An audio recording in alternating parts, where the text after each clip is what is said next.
Hello, you're listening to Hugo Talks Now. If you have been watching my videos of late, I've said that the Bible is pivotal to all that has been going on recently, and in this video I'm going to attempt to show you why and draw some connections together right back to the book of Genesis. This video covers a lot of information, and to do it justice it would need to be very long, but I want to try and keep it short and simple, and you may want to go and research some things yourself to look into it some more. Don't take my word or anyone else's word. Look into these things yourself, okay? And let me know what you think in the comments here or on the website. So, all roads lead to Rome. We'll start with Roman symbols and their predominance all across the world. I touched on this recently with the double-headed eagle. We'll get onto that in a moment, but first let's take a look at this one. This is called the fasces. It's an assemblage, it's a weapon, right? It's an assemblage of wooden rods bound together, typically about 1.5 meters long, bound by leather straps together with a single-headed axe. Sometimes there's a double-headed axe. And this is a symbol from ancient Rome. It was a weapon used to oppress people. It was carried by lictors, who were Roman civil servants, bodyguards to magistrates, and they were used to oppress and execute people who would not submit to the will of the Roman Empire. They were used to flog and decapitate people, basically. Now, this symbol of the fasces can be found all over the place. Here we see it at the US House of Representatives, on either side of the USA flag, either side of where the speakers perform and talk. If you recall the House of Representatives, they put through the COVID bill. It had the number of HR 6666. Yes? Anyway, you may ask, why are these ancient Roman symbols of oppression, the fascists, up there on either side? Oh, and by the way, this is where the word fascist, fascism, comes from. It comes from the weapon, the fasces, and the symbol. So why are these ancient Roman symbols in the USA House of Representatives? Fasces, weapons. Fascism meaning a way of organizing a society in which a government ruled by a dictator controls the lives of the people, and in which people are not allowed to disagree with the government. Which is kind of what we have, is it not? They have created an illusion of democracy through the media, when in actual fact it's an autocracy, which they want to now take to a new level with a one world government, as stated in prophecy. Now, back to the USA. One of the reasons for these Roman symbols in the House of Representatives, it says here, is they say the founding fathers used Rome as an inspiration.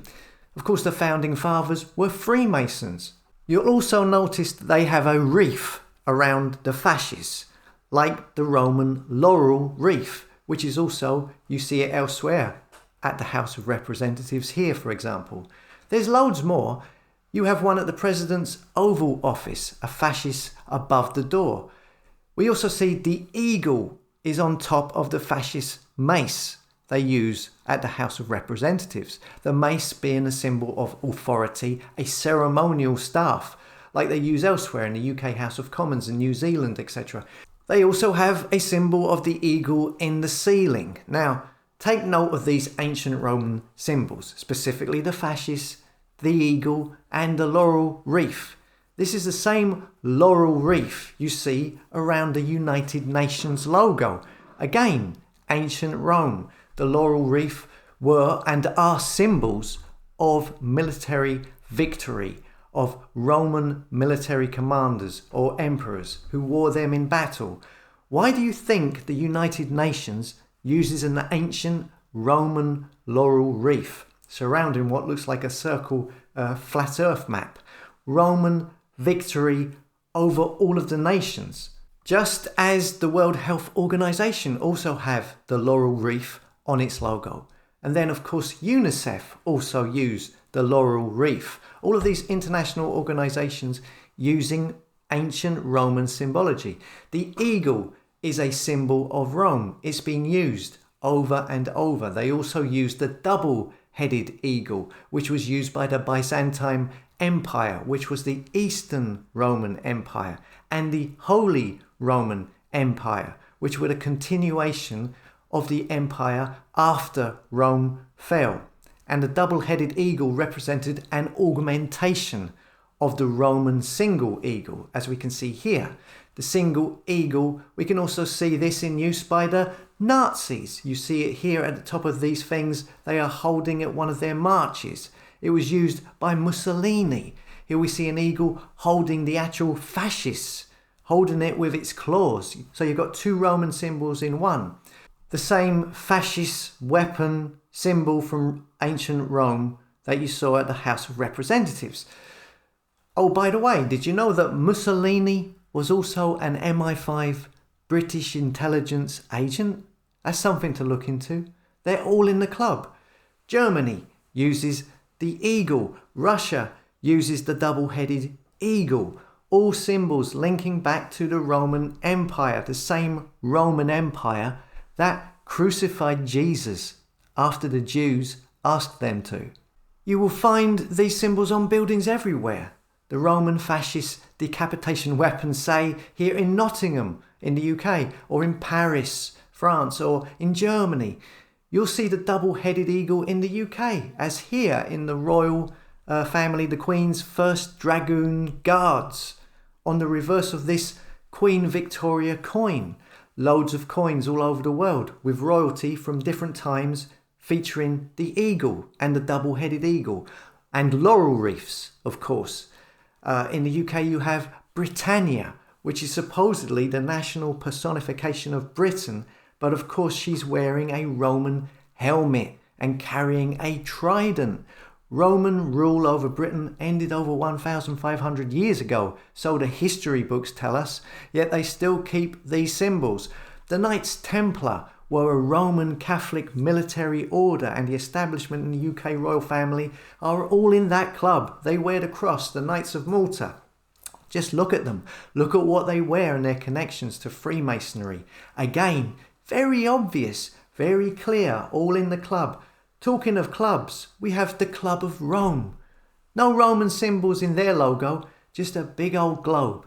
They don't need the symbols. They've got the word Rome in the title. The Club of Rome, it says here, is a non-profit informal organisation of intellectuals and business leaders whose goal is critical discussion of pressing global issues. And they are the organisation that really started pushing the CC33 agenda back in 1972 with their Limits to Growth report, another offshoot of the United Nations. And this agenda is now being used to control the masses, okay?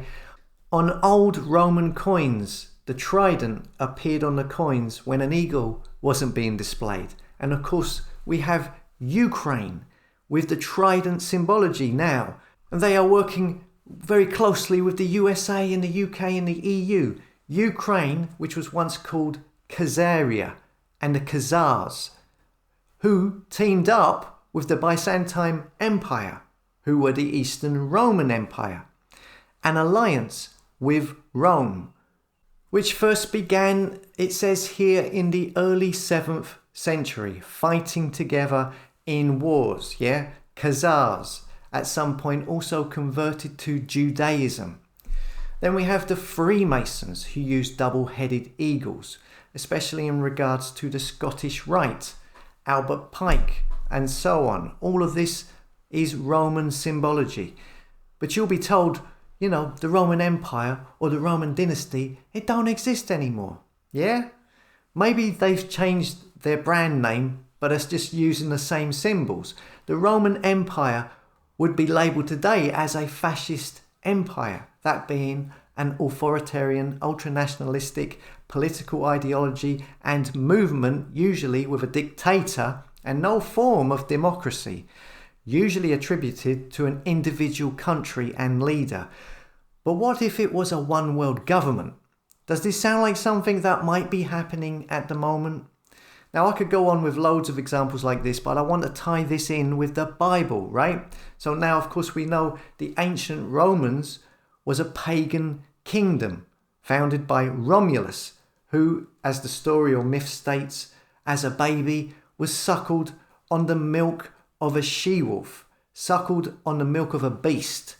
Rome being a pagan kingdom that worshipped pagan gods with festivals that still occur today, but in a different guise, like Saturnalia, an orgy of drink and sacrifice, which is now Christmas, Lupercalia, a pagan ritual, which is now Valentine's Day, and so on. Now this can go right back to Nimrod, the Tower of Babel, but the most obvious is Jacob and Esau in the Bible. So in the Bible, right, you have Abraham. So when you hear about the Abrahamic religions and the recent Abrahamic house that they are opening soon, which is the aim is to unite all of the religions, like uniting all of the nations. It's on account of Abraham in the Bible, who was chosen by God for his family to go and do special things, right? And he had a son called Isaac. And then Isaac had 2 boys with his wife. 2 boys, 2 brothers, Jacob and Esau. Now this is in the book of Genesis. And these 2 boys, it is said in the Bible that they were 2 nations fighting in the womb of the mother before birth. So this is stating how these 2 are from their future progeny going to create 2 opposing sides, conflicting with one another. It states that when they were born, Esau was born red and hairy, while Jacob was not. Esau was a hunter and lives in the moment type of character, while Jacob is a studious, hardworking, and careful and obedient to God. To cut a long story short, it happens that Esau sells his birthright, you could say means sells his soul in a way, to his brother for some red pottage, which people believe is bloody red meat soup or something like that. Again, another reference to the red colour, and this creates a conflict between the 2. And it then goes on to say that God, in the Bible, God declares that he loves Jacob but hates Esau. And what this means is that out of the 2, God chose Jacob and rejected Esau. And Esau then went on to become the progenitor of the Edomites. Okay, the Edomites in the Bible originate from Esau, so it says, and they had their kingdom of Edom. Edom meaning red. So again, we have the red symbology. It says here, the Hebrew word Edom means red, and the Hebrew Bible relates to it, to the name of its founder, Esau, the elder son of the Hebrew patriarch Isaac, because he was born red all over. Now the children of Esau, the Edomites, made their home high up in the mountains of Mount Seir. Mount Seir is specifically noted as the place where Esau made his home. And this is where they took the symbology of the eagle being so high up. They worshipped a god. The Edomites worshipped a god called Kos, Qos, which is pictured here. The eagle on the head is supposed to be the god Kos. Edom was then condemned by God in the Bible. The main reason for God's wrath and judgment on Edom is given for the violence done to your brother Jacob. Shame shall cover you, and you shall be cut off forever. And then we have God saying in the Bible through a vision from Obadiah.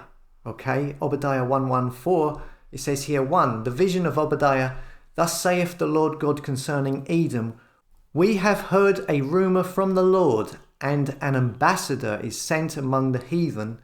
Arise ye, and let us rise up against her in battle. 2, behold, I have made thee small among the heathen, thou art greatly despised.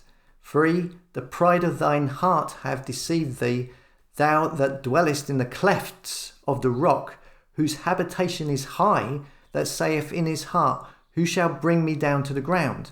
4, though thou exalt thyself as the eagle, and thou set the nest among the stars, thence I will bring it down, saith the Lord. So, what it says here, though you ascend, though Edom has ascended as high as the eagle in their pride, the Edomites thought themselves to be as high as the eagle, and God wanted to bring them down. Now, there are some people who suggest that Esau and the kingdom of Edom then became Rome, and that these hunters that associate themselves with eagles, who were rejected by God, who God said he hated, became Rome, and then the Roman Empire, who then went on to worship false idols to spite God, who went against God. Now, I don't know if there are any bloodlines that exist from back then to now. We do know that these royal families are very picky who they breed with, but this spirit of Rome, this anti-God, anti-Christ, international powers that exist, seems to be connected by symbols for sure. Could it come from there, all the way back to the book of Genesis, because God rejected them? Two nations, it said, two nations, two conflicting nations, and one is rejected and hated by God. And that eventually became the Roman Empire. And these colonial, take what you want, pagan God worshipping, warmongering, ruthless control freaks who went out and conquered and destroyed anything that got in their way, are what we see now as what influences the world. Another example of this is King Herod. King Herod was the king at the time of Jesus' birth in Bethlehem, and he ordered the death of every baby boy in Bethlehem 2 years and under. It was called the massacre or slaughter of the innocents, and this was done in order to stop Jesus being born. Just like Nimrod, who did the same to try and stop Abraham being born, and the Pharaoh to stop Moses being born, and so on. Now, King Herod was an Edomite, from the kingdom of Edom, appointed as king by the Roman Empire. And here we see a coin of King Herod with an eagle on it. Herod also installed a gilded bronze eagle above the gate of the Jerusalem temple. So all the way back there. And now we see these Roman symbols, the eagle, the fasces, the laurel wreath, today in all of these powerful international organizations. The spirit of Rome lives on today, clearly, with all of the symbols we can see in these governments and flags and secret societies, and that's why they want to have a one world government. And is this why they want transhumanism and all of this talk about us all becoming our own gods? And the hacking of the human body genetically, changing the human race because God created humans and they are against God, they are anti-God. And this spirit of Rome all goes back to God not choosing them, hating them. The ruling powers know that God rejected and hated them and said to destroy them at some point. So these ruling powers are the same spirit of Rome. When you see the word freedom, it has the word Edom in it, and the word freedom attached to the image of an eagle. Does this mean to them freedom from God, freedom from God's rules, freedom from the 10 Commandments, do what thou will, worship pagan gods, worship Lucifer, as we can clearly see the United Nations Lucis Trust, which is Lucifer Publishing, who Freemasons worship. And I haven't even covered the Roman Catholic Church, which was hijacked from Jesus by the Roman Empire in order to control people. So instead of invading, they ruled over them psychologically. The fear of the Roman army was replaced by the structure of fear of eternal damnation, which was a lot less expensive to maintain. Then later, add in the Inquisition and the burnings for those out of line, and you have a very Roman-like means of mass control. The vast array of pagan gods that supported all aspects of daily life became a very similar looking array of patron saints. I mean, just look at the Vatican. They continued the Roman tradition of creating enormous, over-the-top architecture, to show off, and art to substantiate their existence. All of this is more Roman-like than Jesus-like, is it not? So, okay, I hope that works and is not too complicated. There's a lot of information in there. I wanted to showcase a biblical division from the book of Genesis and follow it through to today, with the signs and symbols of Rome still on display in the places of power and across different nations, different races, and different religions as well, and how that reflects in the decisions and the moral outlook of the international organizations who believe they have the power and rule over the world at the moment. God originally rejected Esau in favor of Joseph, and Esau. Edom was the descendants of Esau, who were symbolically identified as red and used the symbol of the eagle, who some claim became the Roman Empire, and that spirit of Roman imperialism, the spirit of anti-God, take what you want, control people, enslave people, oppress the people, and reject God, continues to this day as shown in all of the symbols on display in the places of power. Now, if you think this video will be of use to someone, is useful in any way, please share it. I am shadow banned on all of these social media accounts. The only way a video is going to reach new eyes and new ears will be through you and you sharing it. It's not going to go viral. None of these CO network people are going to share it. So it's up to you how far and how wide these videos will be seen. As always, thanks for listening. Come and subscribe to the website hugotalks.com, and I'll see you later.